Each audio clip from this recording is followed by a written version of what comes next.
Welcome back. One final point before we go tonight. Are you ready for the dumbest story that I've heard all day? It's from CBS. It's titled, "Experts Say U.S. Among 10 Most Dangerous Nations for Women." How ridiculous is that? This is what the article says.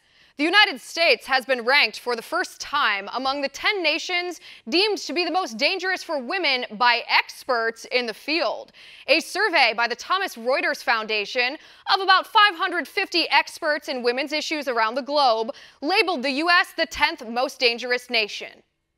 Here are the countries: India, Afghanistan, Syria, Somalia, Saudi Arabia, Pakistan, the Democratic Republic of Congo, Yemen, Nigeria, and the United States. How ridiculous are liberals?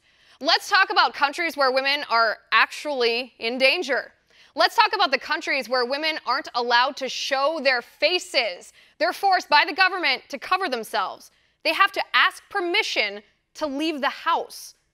Let's talk about the countries where it's legal for men to beat their wives just as long as the rod they use to beat her isn't wider than their thumb.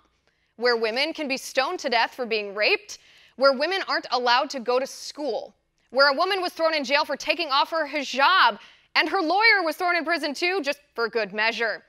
Let's talk about nations like Cuba, where women can be thrown in jail for criticizing the government, or Venezuela, where women are shot in the streets if they protest the socialist leaders, or North Korea. How is North Korea not on this list, but the U.S. is on this list? North Korea, where hundreds of thousands of citizens, including women, are sent to hard labor camps where they die, being worked to death and starved to death. Or China, where the communist government forces women who dare to get pregnant 2 times to undergo forced abortions. Or let's talk about Ethiopia, Guinea, Sierra Leone, Gambia, Mali, Burkina Faso, where the majority of women are subject to female genital mutilation without anesthesia, without their consent, cut open with razors and sewed together to stifle their sex drive, making it dangerous for them to menstruate, let alone give birth to a baby. Where are those nations on this list? But the United States, let me tell you about the danger to women here, where women are afforded freedom of speech, freedom of religion, freedom of the press, where we can criticize our government and we suffer no danger for it, where we can keep and bear arms and defend ourselves and our families, where we can work and drive and vote and drink and eat what we want and raise a family and choose who we marry and start businesses and run for office, and wear bikinis or burqas or bandanas if we so choose, where we cannot be thrown in jail without due process or be subject to cruel and unusual punishment, where the terrorists we hold captive who tried to kill us live with higher standards than the women citizens in the countries on the rest of that list. People the world over should be so lucky to live in the United States. Oh, but wait, you know what?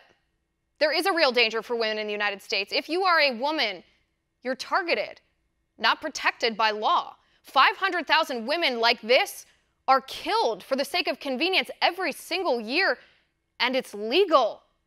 That is, if you're an unborn woman. Funny how this article forgot to mention that. And that is my final point. You can reach me on Twitter at Liz_Wheeler. If you liked the show, please send me an email at oann.com/contact. In the meantime, catch us here tomorrow at 9 p.m. Eastern. And until then, have a good night.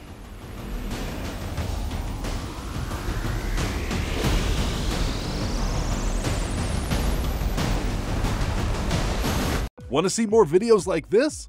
Click on the link below and subscribe to One America News on YouTube, and call your cable provider and kindly demand that One America News is added to your lineup. Call and subscribe today.